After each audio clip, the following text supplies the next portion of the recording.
तो फिल्म की कहानी हमें जड नामक बंदे के पर्सपेक्टिव से बताई जाती है, जो कि पहले एक बॉक्सर हुआ करता था, लेकिन अब वो एक कैथोलिक प्रीस्ट है। जड बॉक्सिंग रिंग में गलती से अपने ओपोनेंट को खत्म कर दिए थे और इस बात को लेके वो आज तक पछताते हैं। तभी शायद वो बॉक्सिंग छोड़ के प्रीस्ट वाले रास्ता चुन लिए हैं, जहां अब वो शांति चाहते हैं, लोगों में प्यार बांटना चाहते हैं। खैर, तो एक दिन जड चर्च में एक डीकन को पंच कर देते हैं, क्योंकि डीकन उल्टी सीधी बातें कर रहे थे। ऐसे में जड के खिलाफ एक्शन लिया जाता है, जहां उन्हें चिमनी रॉक के एक स्मॉल पैरिश में भेज दिया जाता है। जिन्हें पैरिश नहीं पता उन्हें मैं बता दूं कि पैरिश चर्च के कॉन्टेक्स्ट में एक छोटा लोकल चर्च एरिया या कम्युनिटी होता है, जहां बहुत लिमिटेड फैमिलीज या बिलीवर्स रेगुलरली वर्शिप करते हैं और एक प्रीस्ट उनकी स्पिरिचुअल नीड्स देखता है। सो यस, जड को भेजा जा रहा था to Our Lady of Perpetual Fortitude नामक पैरिश में, जहां पे जड एक असिस्टेंट पास्टर होगा। जड इससे काइंड ऑफ खुश थे, क्योंकि परपेचुअल फोर्टिट्यूड में वो पास्टर होंगे और वहां वो क्राइस्ट की टीचिंग्स को बिलीवर्स तक एक्सटेंड कर पाएंगे। बस फिर क्या था, जड परपेचुअल फोर्टिट्यूड पहुंचते हैं और वहां वो मॉन्सिनोर जेफरसन विक्स से मिलते हैं, जो कि मेन पास्टर थे, और जेफरसन विक्स ही इस चर्च को चलाते थे। विक्स जड के प्रति थोड़े हॉस्टाइल थे। वो जड को उनका कॉन्फेशन लेने कहते हैं, फिर कॉन्फेशन में थोड़ी अभद्र भाषा का उपयोग करते हैं। ऐसा लग रहा था मानो विक्स को जड का यहाँ आना बिल्कुल पसंद नहीं आया था और वो जड को जानबूझकर काफी चिढ़ा रहे थे, भड़का रहे थे, गंदी बातें बोलते थे। अब दोस्तों, इस पॉइंट पे मैं आपको फिल्म के कुछ मेन कैरेक्टर्स के बारे में बता देता हूँ। सबसे पहले मार्था आती है, जो कि एक डिवोट चर्च लेडी है और वो विक्स की राइट हैंड है, जो कि हमेशा चर्च के कामों में विक्स की मदद करती हैं। चाहे चर्च के सप्लाईज इकट्ठा करने हो, अकाउंट बुक देखना हो, गाउन पहनाना हो विक्स को, डोनेशन मैनेज करना हो, म्यूजिक बचाना हो, इन शॉर्ट चर्च से रिलेटेड किसी भी तरह का हिसाब किताब अगर करना है तो उसे मार्था ही हैंडल करेगी। देन चर्च का एक गार्डनर है सैम, जो कि मार्था को पसंद करता है और वो मार्था के लिए कुछ भी कर सकता है। सैम को पीने की आदत हुआ करती थी, लेकिन मॉन्सिन्योर विक्स उसे हिम्मत दिए, सेइंग कि विक्स को भी पीने की आदत थी, लेकिन अगर वो अपना पीना छोड़ सकते हैं तो सैम भी छोड़ सकता है। इस बात से हिम्मत लेके सैम भी दारू को हाथ लगाना छोड़ चुका है। चर्च के प्रेमाइस में एक क्रिप्ट भी था, जिसके बाहर लाजरस डोर था। इस क्रिप्ट के डोर को खोलने के लिए कंस्ट्रक्शन इक्विपमेंट चाहिए होता है, लेकिन इस क्रिप्ट को अंदर से तोड़ा जा सकता है अगर आपको वो एग्जैक्ट जगह पता हो कि कहां मुझे प्रेस करना है। वैसे जिन्हें क्रिप्ट नहीं पता उन्हें बता दूं कि क्रिप्ट चर्च प्रेमाइस में बना हुआ एक इनक्लोज्ड रूम होता है, जहां यूजुअली डेड बॉडीज, टूम्स या इंपॉर्टेंट रिलीजियस फिगर्स के रिमेन्स रखे जाते हैं। इस क्रिप्ट के अंदर प्रेंटिस नामक इंसान की मृत शरीर है, जो कि विक्स के ग्रैंडफादर थे। प्रेंटिस मार्था के लिए किसी फादर फिगर से कम नहीं थे। अब इस चर्च में जहां एक बड़ा सा क्रॉस होना चाहिए, वो जगह खाली थी और विक्स उसे खाली ही रखते हैं। क्यों? क्योंकि ये उनके लिए एक रिमाइंडर है, एक साइन था रिप्रेजेंटिंग अ वुमन जो कि इसे तोड़ी थी। अब जो औरत इसे तोड़ी थी उसकी कहानी क्या है, वेल वो हमें मार्था के थ्रू पता लगेगा। दरअसल जब प्रेंटिस इस चर्च की स्थापना किए थे, तब उनकी एक बेटी थी नेम्ड ग्रेस। मार्था के हिसाब से ग्रेस बिगड़ी लड़की थी, जो कि ब्रांडेड छोटे कपड़े पहनती थी और वो एक ड्रिफ्टर द्वारा प्रेग्नेंट भी हो गई। ग्रेस को एक बेटा हुआ, who was none other than Wicks, जो कि करंटली चर्च चलाते हैं। अब दोस्तों, प्रेंटिस काफी अमीर थे और वो विक्स का फ्यूचर प्रोटेक्ट करना चाहते थे, इसीलिए उन्होंने ग्रेस को बोला कि अगर ग्रेस उनके रूफ के अंदर रहेगी, अपना जीवन ठीक ढंग से व्यतीत करेगी, देन विक्स को पालेगी, तो प्रेंटिस अपना फॉर्चून ग्रेस के नाम कर देंगे। उस दिन से ग्रेस हमेशा लाइन में रहने लगी और वो वेट करती रही कि कब प्रेंटिस खत्म होंगे। उसी दौरान मार्था छोटी बच्ची थी और प्रेंटिस मार्था को पसंद करते थे। वो कहते थे कि फॉर्चून या वेल्थ, ये पैसा होता है, वो ईव्स एप्पल की तरह है, जिससे अगर आप करप्ट हुए तो आपका डाउनफॉल होना लाजमी है। प्रेंटिस अपने परिवार को इस अमीरी के करप्शन से बचाना चाहते थे। मार्था प्रेंटिस को अपना लास्ट कम्युनियन लेते देखी थी, जिसके बाद प्रेंटिस इस हॉली अल्टर पे ही खत्म हो गए थे। उनके खत्म होते ग्रेस तुरंत लॉयर के पास जाके कहती है कि प्रेंटिस का सारा पैसा अब उसे मिलना चाहिए, लेकिन सरप्राइजिंगली प्रेंटिस के अकाउंट पे एक पैसा तक नहीं था। जी हाँ दोस्तों, प्रेंटिस बस एक बॉक्स और वीकेंड से छोटा सा केस जैसा कुछ छोड़ गए थे, जिसपे दूसरे लैंग्वेज में लिखा था look out for eaves Apple. इससे ग्रेस इतना गुस्सा हुई कि वो चर्च में आके सब कुछ तोड़ दी, सब कुछ गिरा दी, फाड़ दी, इंक्लूडिंग द क्रॉस। तभी ग्रेस के सामने छोटी मार्था आई, जो कि ग्रेस के कान में कुछ तो बोली और इससे ग्रेस छोटी मार्था पे ही अटैक कर दी थी। ग्रेस प्रेंटिस के टूम के पास चिल्लाते हुए खत्म हो गई थी ड्यू टू ब्रेन एन्यूरिज्म, और आज तक प्रेंटिस के खजाने या पैसों का कुछ पता नहीं लगा। सो यस, ये थी प्रेंटिस, उनके बेटी ग्रेस, ग्रेस के बेटे विक्स और मार्था की कहानी। अब दोस्तों, इस पॉइंट पे मैं आपको फिल्म के कुछ एडिशनल कैरेक्टर्स के बारे में बता देता हूँ, जो कि इस चर्च में रेगुलरली आते हैं। सबसे पहले आती है वेरा, जो कि एक लोकल अटर्नी है और वेरा के पिता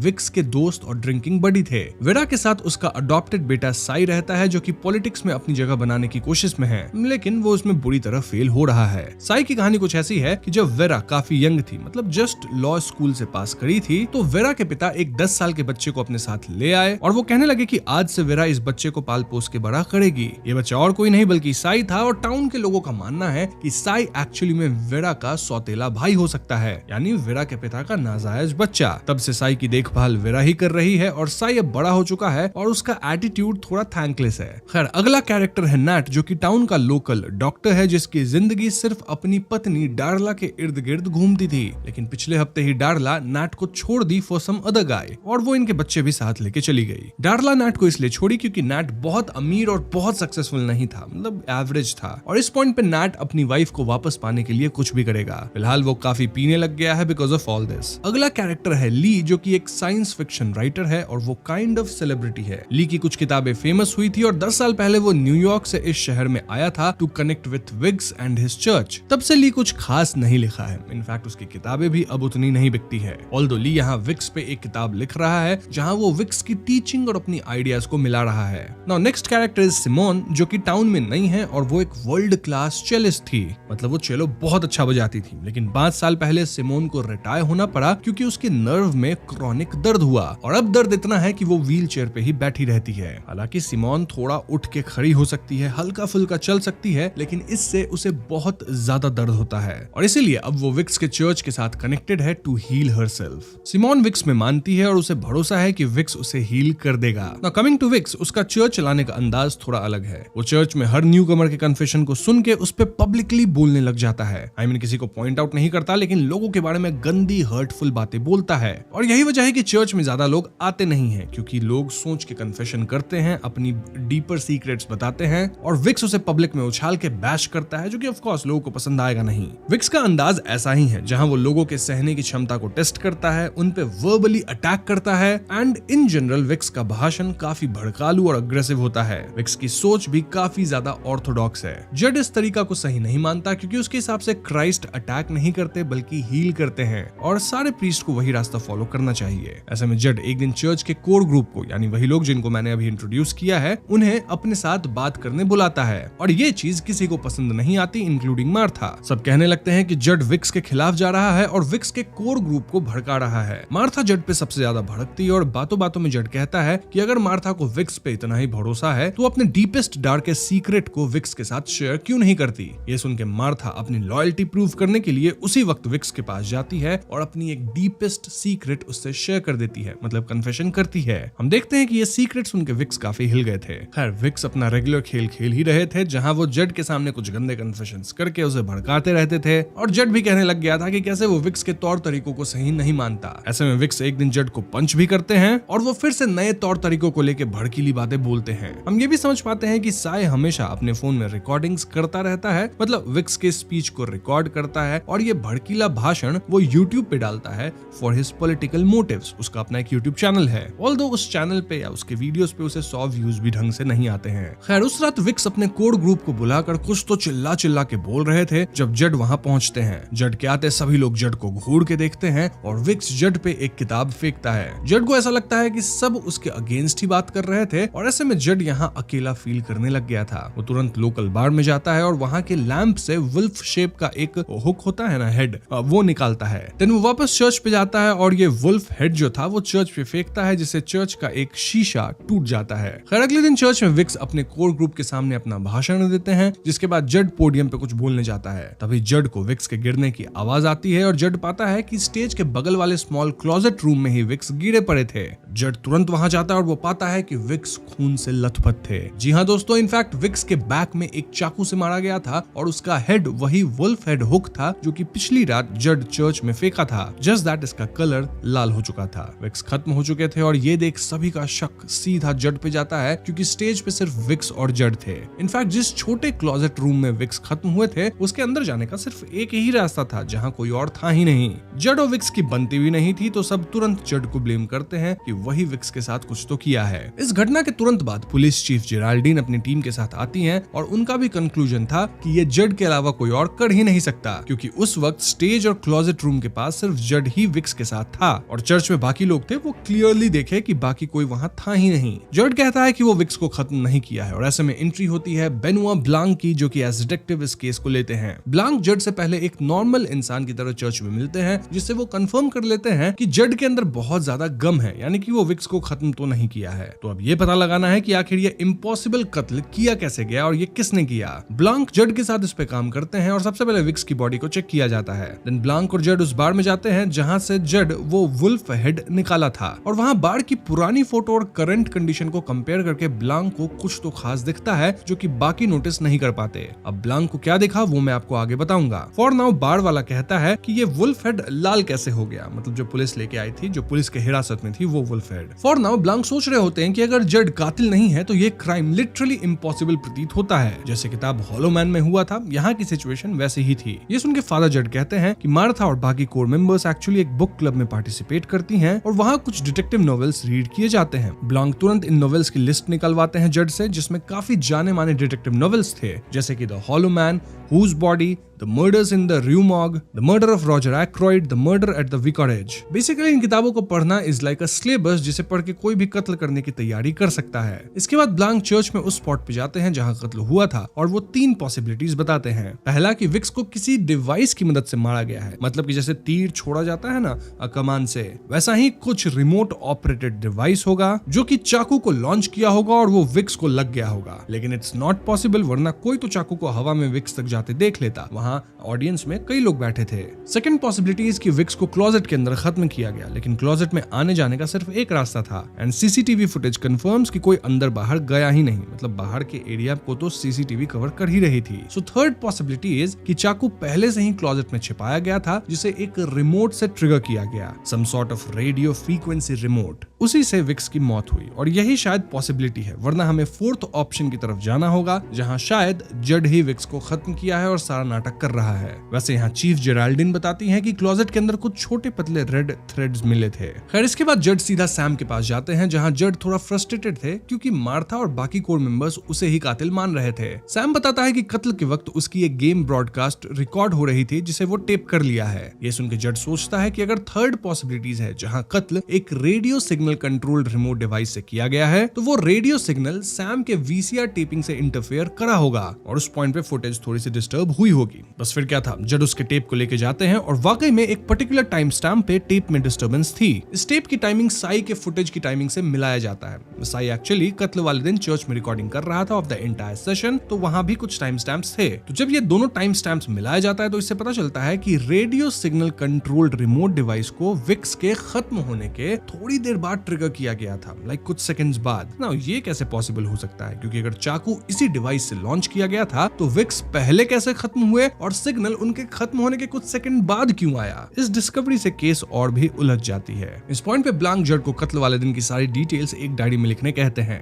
जड ऐसा ही करते हैं और ब्लांक डायरी को एकदम ध्यान से पढ़ते हैं। फिर एकदम से वो जड से पूछने लगते हैं कि तुमने विक्स को क्यों मारा। ये सुनते जड थोड़ा शॉक्ड होता है और ब्लांक रिवील करते हैं कि कत्ल वाले दिन जब पुलिस आ रही थी तब जड सबसे लास्ट चर्च से निकले थे, यानी जड सबके बाहर जाने के बाद भी विक्स की लाश के साथ अंदर अकेले थे। तो आखिर वो विक्स के साथ अकेले क्या कर रहे थे? जरूर वो कुछ छिपा रहे थे। इस पॉइंट पे जड कहते हैं कि वो एक्चुअली विक्स के दारू का बॉटल या फ्लास्क लेने गए थे। क्यों? क्योंकि विक्स सैम से कहते थे कि वो पीना छोड़ दिए हैं और इसी भरोसे सैम भी नहीं पीता है। अगर सैम को पता लगता कि विक्स के खत्म होने वाले स्पॉट पे दारू का फ्लास्क मिला जिसमें से विक्स पी रहे थे, तो सैम का भी हिम्मत टूट जाता और वो पीना शुरू कर देता। इसलिए जड जब विक्स की लाश देखे तो वो पहले फ्लास्क डोर के पीछे छिपा दिए, देन बाद में जाके उसे ले आए। इससे सैम को या किसी को भी पता नहीं लगेगा कि विक्स अब भी पीते थे। तो हाँ, कहीं ना कहीं सैम इससे बच जाएगा, सैम का फेथ अब भी रह जाएगा। इससे हमें ये पता चलता है कि खत्म होने से पहले विक्स अपने फ्लास्क से दारू पिए थे। एंड दिस आल्सो प्रूव्स कि जड एक्चुअली में एक अच्छे प्रीस्ट हैं जो कि बिलीवर्स के लिए केयर करते हैं। एट दिस पॉइंट ब्लांक जड को वो फ्लास्क दिखाने कहते हैं, लेकिन दोस्तों वो फ्लास्क जड के कमरे से गायब हो चुकी थी। जी हाँ दोस्तों, यानी कातिल उस फ्लास्क को ढूंढने जड के कमरे में ब्रेक इन किया और हो ना हो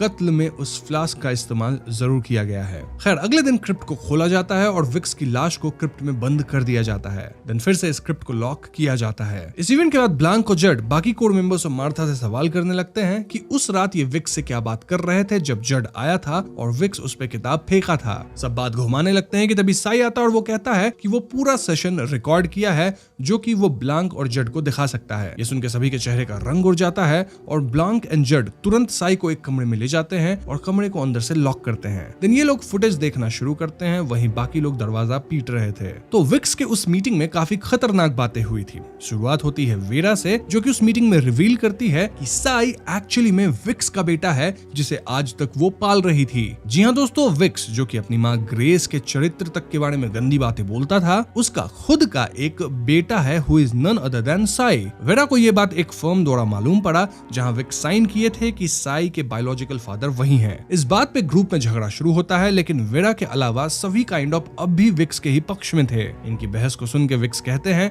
कि आज से ठीक एक हफ्ते बाद जब ईस्टर संडे आएगा तब वो स्टेप डाउन कर जाएंगे और चर्च तक को बंद कर देंगे, लेकिन उससे पहले वो सभी कोर मेंबर्स को दुनिया के सामने एक्सपोज कर देंगे। वो रिवील कर देंगे कि डॉक्टर नैट इतना दारू पीने लग गए हैं कि अब वो नशे की हालत में अपने क्लिनिक जाते हैं। ये बात जब लोगों को पता चलेगी तो वो तो खुश होंगे ही नहीं और उनका लाइसेंस तक कैंसिल कर दिया जा सकता है। दिल्ली जो किताब विक्स पे लिख रहा है वो तलवे चाटने वाला काम कर रहा है जिसमें कुछ सब्सटेंस नहीं है, मतलब किताब में कुछ खास है नहीं। वो ये बात कम्युनिटी में और बुक पब्लिशिंग वर्ल्ड में फैला देंगे जिससे ली की किताब कभी छपेगी ही नहीं, ना ही उसका करियर बचेगा। देन विक्स सिमोन से कहते हैं कि तुम फेथलेस हो और मैं तुम्हारे जैसे फेथलेस लोगों को हील नहीं कर सकता। तुम्हारा जो नर्व डैमेज है वो कभी ठीक होगा ही नहीं। विक्स वेरा तक को कहते हैं कि तुम्हारे पिता तुम्हें देख के प्राउड फील नहीं करेंगे। इन शॉर्ट विक्स यहाँ सबको धमकी दे रहे थे, सबको गुस्सा दिला रहे थे। इसी मोमेंट पे दोस्तों यहाँ फादर जड एंटर करे थे जब विक्स उस पे किताब फेंक दिए थे और फादर जड यहाँ से भागे थे। सो इफ यू सी, इस कोर ग्रुप में कईयों के पास सॉलिड मोटिव था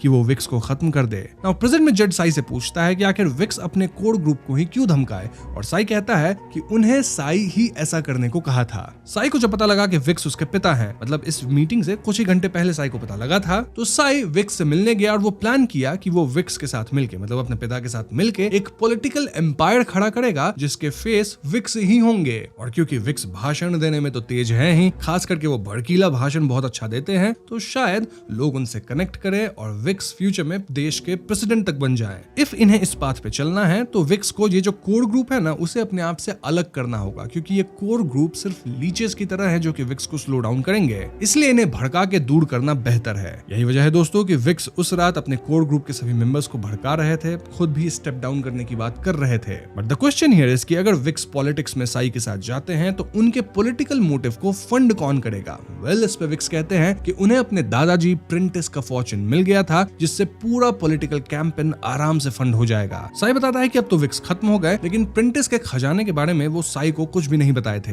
वो बस कुछ ईव्स एप्पल बोलते रहते थे। और दोस्तों इस पॉइंट पे हम समझ पाते हैं कि साई यहाँ जड और ब्लांक की इसलिए मदद कर रहा है ताकि उसे प्रिंटिस की छुपाई दौलत मिल सके। मतलब ब्लांक एक अच्छा डिटेक्टिव है ना, वो शायद इसे खोज लेगा। इनफैक्ट साई कहता भी है कि ब्लांक मैं तुम्हें काफी पैसे दूंगा, तुम बस उस चीज को खोज लो। बात यहाँ $80 मिलियन की हो रही है दोस्तों। और हाँ, इस पॉइंट पे साई और वेरा की रिलेशनशिप ऑलमोस्ट बिखर चुकी है। खैर, साई के जाते जड और ब्लांक तुरंत उस बॉक्स को उठाते हैं जिसपे दूसरे लैंग्वेज में ईव्स एप्पल लिखा था, और ये दोनों बॉक्स को पूरा खोल देते हैं, लेकिन उसमें उन्हें कुछ नहीं मिलता। ये बॉक्स ऐसा लग रहा था मानो इसके अंदर कुछ फैंसी चीज रख के डिलीवर करी गई हो। ऑल्दो बॉक्स के अंदर कुछ अभी तो था नहीं, लिटरली ये लोग बॉक्स को तोड़ चुके थे, लेकिन कुछ नहीं मिला। इसी खोजबीन के दौरान जड को एक रिसीट मिलता है जिसमें क्रिप्ट को खोलने वाले बरियल इक्विपमेंट्स का ऑर्डर के डिटेल्स थे। शॉकिंगली ये ऑर्डर विक्स के खत्म होने के पहले ही किया गया था, यानी कि शायद कातिल जानता था कि विक्स एक पर्टिकुलर टाइम पे खत्म किए जाएंगे, तभी तो बरियल इक्विपमेंट्स पहले से ही ऑर्डर किए गए थे ताकि क्रिप्ट को खोला जा सके, या फिर यहाँ कुछ और राज है। जड तुरंत उस इक्विपमेंट वाली कंपनी को फोन लगा के इन्फॉर्मेशन निकालने की कोशिश करते हैं कि आखिर ये ऑर्डर कौन प्लेस किया था।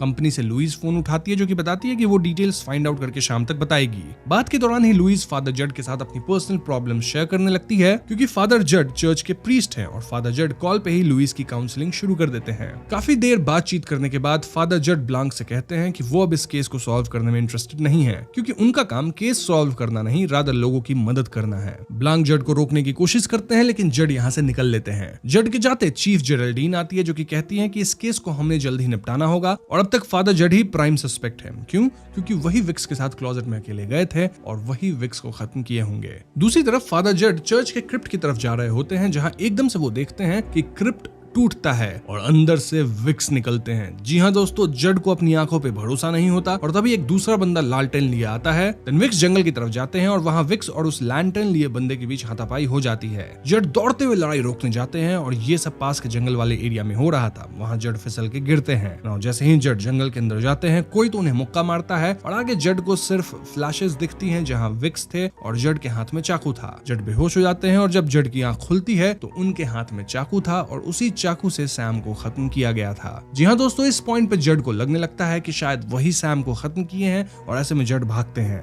थोड़ी देर बाद इस स्पॉट पे ब्लॉन्क और चीफ जेराल्डीन आती हैं और वो सैम को खत्म पाते हैं। ये लोग टूटे हुए क्रिप्ट को देखते हैं और तभी मार्था आती है जो कि मिरेकल करने लगती है, क्योंकि देखा जाए तो विक्स खत्म होके वापस उठ गए थे। लेकिन तुरंत मार्था को पता लगता है कि इस सब कमोशन में समहाउ सैम खत्म हो गया है और ये पता लगते मार्था काफी रोती है। पुलिस भी अब तक जड को ढूंढने लग गई थी। वहीं दूसरी तरफ जड भाग रहे थे जब उन्हें लुइस का कॉल आता है जो बताती है कि क्रिप्ट को खोलने वाली इक्विपमेंट का ऑर्डर विक्स खुद दिए थे। जी हाँ दोस्तों, यानी कि विक्स को क्या पता था कि वो खत्म होंगे और खत्म होके वापस जिंदा भी हो जाएंगे, तभी तो वो खुद से खुद को दफनाने के लिए क्रिप्ट खुलवाने का ऑर्डर दिए थे। इस पॉइंट तक कोर ग्रुप में भी सबको पता लग गया था कि विक्स वापस जिंदा हो गए हैं और सभी शॉक में थे। पैरेलल में ब्लॉन्क पुलिस स्टेशन में क्रिप्ट के पास वाले कैमरा का फुटेज चेक करवाते हैं जिसमें थोड़ी ब्लरी सी फुटेज थी और हम देख पा रहे थे कि विक्स ही क्रिप्ट को तोड़ के निकले थे। देन वो जंगल की तरफ गए थे। अब जंगल के अंदर की रिकॉर्डिंग तो कैमरा कर नहीं पाया और हाँ, ये कैमरा तभी रिकॉर्ड करता था जब कुछ एक्टिविटी होती थी। ओवरऑल कैमरे के ब्लरी फुटेज से एक बात तो क्लियर था कि विक्स वापस से अंदर से निकले हैं क्रिप्ट के। और यहाँ एक और बंदा था जो कि काला कलर का ड्रेस पहने हुए था, लैंटर्न लिए हुए था।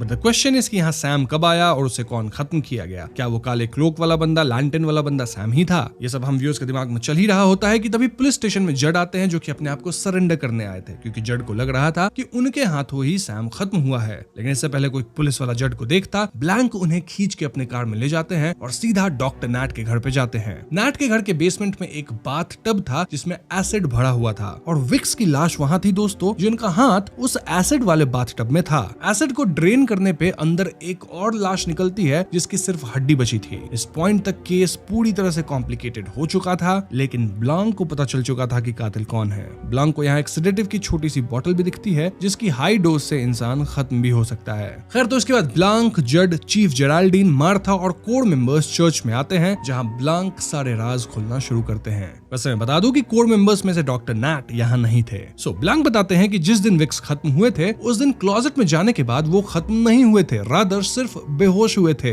कैसे? कोई उनके दारू वाली फ्लास्क में सेडेटिव मिला दिया था जिसे पीकर वो गिर गए। उनके गिरते फादर जड अंदर गए और वो देखते हैं कि विक्स के बैग से खून निकल रहा था। दरअसल वो विक्स का खून नहीं था, रादर रेडियो सिग्नल से ट्रिगर किया एक मैकेनिज्म था जिससे ये खून बाहर निकला, जिससे सबको लगा कि वो विक्स का खून है। मतलब पहले से वहां पे एक ऐसा मैकेनिज्म सेट किया गया था उस वुल्फ वाले हेड में कि बटन दबाने से उसके अंदर से नकली खून निकलेगा। और जहां तक बात है कि विक्स गिरे क्यों थे, तो ऑफ कोर्स वो सेडेटिव लेके बेहोश थे। तो जब जड विक्स को अंदर देखने गए थे तब तक विक्स एक्चुअली में जिंदा थे और इससे पहले जड कुछ भी चेक कर पाते, डॉक्टर नैट आके चार्ज लिए और किसी को ज्यादा चेक करने नहीं दिए। अब ब्लॉन्क याद दिलाते हैं कि जिस बार से जड को वो वुल्फ हेड मिला था वहां वैसे 2 लैंप्स थे और दोनों पे वुल्फ हेड थे, लेकिन बाद में वहां दोनों लैंप्स के वुल्फ हेड्स गायब थे। बार वाला बोला था कि मर्डर वाला वुल्फ हेड रेड पेंटेड था जबकि ओरिजिनल वुल्फ हेड पेंटेड नहीं था। तो कातिल इस वुल्फ हेड को पेंट क्यों किया होगा? ताकि उस वुल्फ हेड को पहले से ही विक्स के गाउन में डाल दिया जा सके और गाउन का सीम कलर रेड था तो उसके साथ ही मैच करना होगा। जी हाँ दोस्तों, तभी तो क्लोजेट के अंदर कुछ red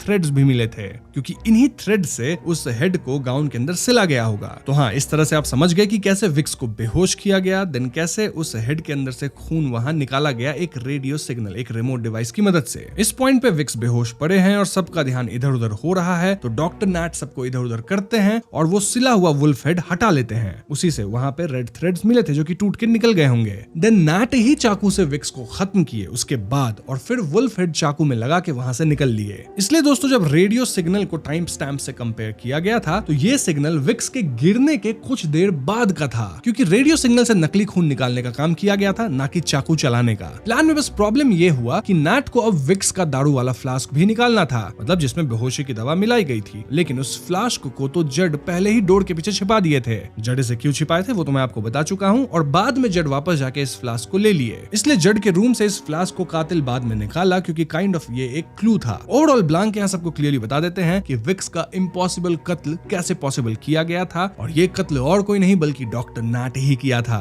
but the question is कि अगर कातिल डॉक्टर नैट है तो फिलहाल वो कहाँ है? देन वो क्यों विक्स को मारे, और विक्स वापस कैसे जिंदा हुए? देन जिंदा होके वापस खत्म भी कैसे हो गए? और फिर सैम को कौन मारा? देखो बहुत सारे सवाल है, और ये सवाल सुन के ब्लॉन्क ऐसे एक्ट करते हैं एज इफ उन्हें इन सवालों का जवाब नहीं पता, लेकिन दोस्तों उन्हें सब कुछ पता था। इनफैक्ट वो मार्था की तरफ देखते हैं। साई ये सब कुछ रिकॉर्ड कर रहा था और वो काइंड ऑफ खुश होता है क्योंकि वो अपने पॉलिटिकल कैंपेन में कह पाएगा कि विक्स रिजरेक्ट हो गए हैं एंड ऑल दैट। ली को भी अपने किताब के लिए सॉलिड मटेरियल मिल गया था। सबके अलग रिएक्शंस थे, और सबके जाने के बाद मार्था ब्लॉन्क के पास आती है और वो फाइनली रिवील करती है कि ये सब कुछ उसका प्लान था। ऑफ कोर्स ब्लॉन्क को तो ये पता ही था, स्टिल मार्था यहाँ कन्फेशन देती है इन फ्रंट ऑफ फादर जड। तो कहानी तब से शुरू होती है जब प्रिंटिस जिंदा थे और मार्था छोटी बच्ची थी। प्रिंटिस अपने जायदाद की एक फूटी कौड़ी अपनी बेटी ग्रेस को नहीं देना चाहते थे, और इसके लिए वो एक प्लान बनाए। वो अपनी पूरी वेल्थ को एक जगह एकत्रित करते हैं और उससे एक बड़ा सा डायमंड बनवा लिए, और ये डायमंड दोस्तों उसी बॉक्स में आया था, वो जो ईव्स एप्पल वाला बॉक्स था।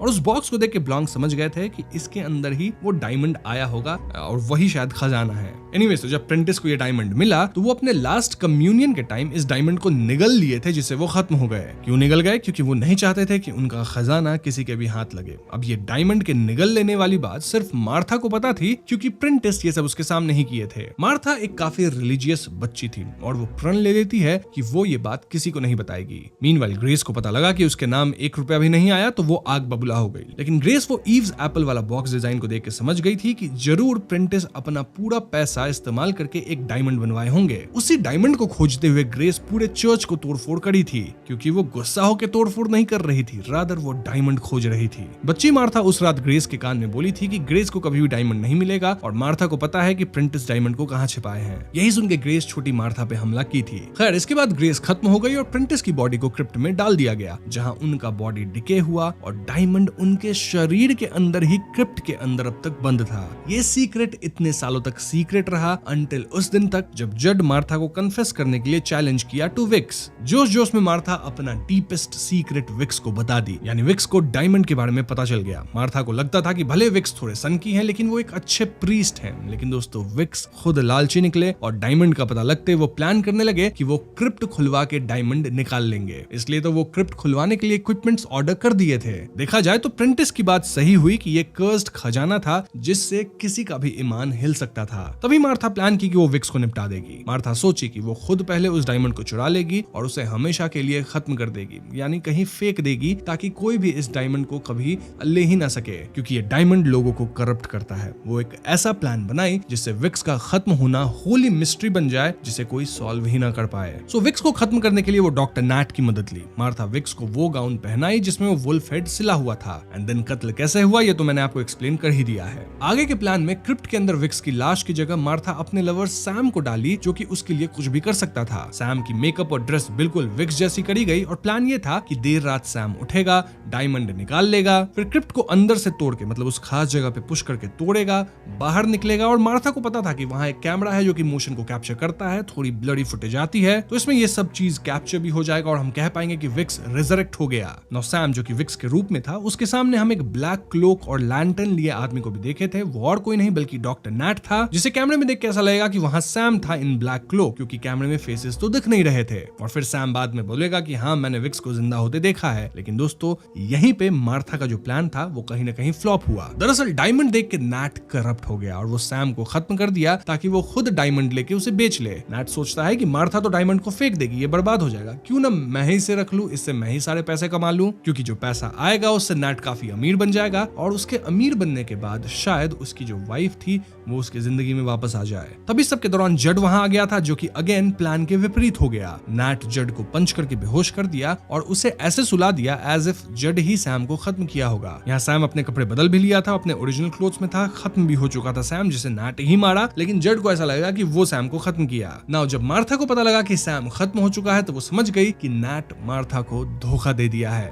और धोखा देने का सिर्फ एक ही रीजन है, वो डायमंड जो कि लोगों को करप्ट करता है। ऐसे में मार्था नैट के घर गई और वहां नैट ऐसे एक्ट किया एज इफ वो कुछ किया ही नहीं है। नैट मार्था को कॉफी ऑफर किया और उसकी कॉफी में सेडेटिव ज्यादा मात्रा में मिला दिया जिससे मार्था भी खत्म हो जाए, लेकिन मार्था चालाकी से कॉफी स्विच कर दी जिससे नैट खुद ही अपनी जहरीली कॉफी पी गया। फिर मार्था वहां बेसमेंट में टब के अंदर एसिड डाली जिसके अंदर वो ना सिर्फ नैट के शरीर को गला दी बल्कि वो विक्स के शरीर का हाथ भी टब में डाल दी। सो यस, इस तरह से मार्था ये पूरा खेल प्लान की थी। ये सब कन्फेस करके मार्था वहीं गिर जाती है क्योंकि वो खुद सेडेटिव ले ली थी जिससे वो खत्म होने वाली थी। मार्था को पता था कि वो गलत करी है और वो भगवान से माफी भी मांगती है। देन वो खत्म हो जाती है और मार्था के खत्म होते उसके हाथ से वो डायमंड गिरता है। इस डायमंड को देख ब्लांक और जड के एक्सप्रेशंस बदल जाते हैं, लेकिन ब्लांक तुरंत अपना मुंह फेर लेता है। यहाँ सीन कट होता है और कहानी 1 साल बाद की आती है। इस 1 साल में चर्च बंद रहा, लेकिन अब चर्च वापस री ओपन हो रहा है जिसे जड चलाएंगे। ली विक्स वाली किताब लिख दिया है जो कि काफी सक्सेसफुल हुई है, लेकिन इस नए बुक के फैंस सिर्फ बूढ़े लोग हैं। वहीं वेरा नई लाइफ स्टार्ट कर रही है इन अ न्यू सिटी।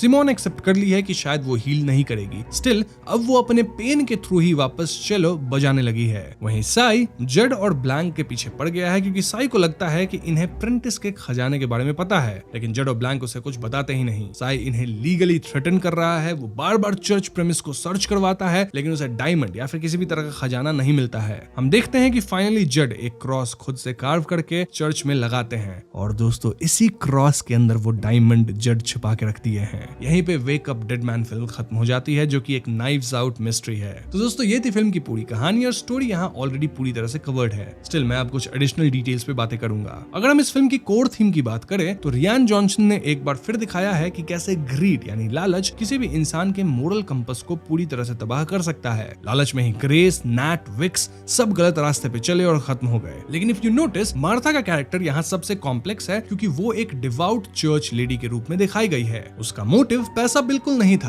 बल्कि एक तरह का रिलीजियस सुपीरियोरिटी कॉम्प्लेक्स था। मार्था को लगता था कि वही एक ऐसे इंसान है जो प्रेंटिस के उस होली फॉर्चून की हिफाजत कर सकती है। उसके हिसाब से अगर कोई प्रेंटिस के डायमंड के पीछे जाता है तो ये सिर्फ एक लालच नहीं बल्कि सैक्रिलेज यानी अपराध था। मार्था ने जब विक्स को खत्म करने का प्लान बनाया तो वो अपने आप को एक कातिल नहीं बल्कि एक प्यूरिफायर समझ रही थी जो चर्च को करप्शन से बचा रही है। लेकिन आयरनी ये है कि उस डायमंड को बचाने के चक्कर में उसने अपने सबसे वफादार साथी सैम को खो दिया और खुद भी उसी लालच की भेंट चढ़ गई जिसे वो ईव्स एप्पल कहती थी। ये थियरी काफी स्ट्रॉन्ग है कि मार्था का डाउनफॉल तभी शुरू हो गया जब उसने छोटी उम्र में वो सीक्रेट अपने पास रखा, क्योंकि भले लोगों के लिए वो डायमंड बहुत ही फॉरबिडन फ्रूट था जो कि उन्हें करप्ट करता था, लेकिन मार्था के लिए डायमंड कुछ नहीं था। मार्था के लिए जो सीक्रेट था डायमंड का वो फॉरबिडन फ्रूट बन गया था और यही सुपीरियोरिटी कॉम्प्लेक्स उसे अंदर से खत्म कर दिया। फिल्म के इम्पॉसिबल मर्डर सेटअप को अगर एनालाइज करें तो ये तो हॉलो मैन के नोवेल से काफी इंस्पायर्ड लगता है जिसे मैंने वीडियो में मेंशन भी किया है। विक्स डायमंड के पैसे का इस्तेमाल करके साई के साथ पॉलिटिक्स में घुसना चाह रहे थे और विक्स की सोच बहुत ज्यादा ऑर्थोडॉक्स थी जो कि कई लोगों को अट्रैक्ट करती भी।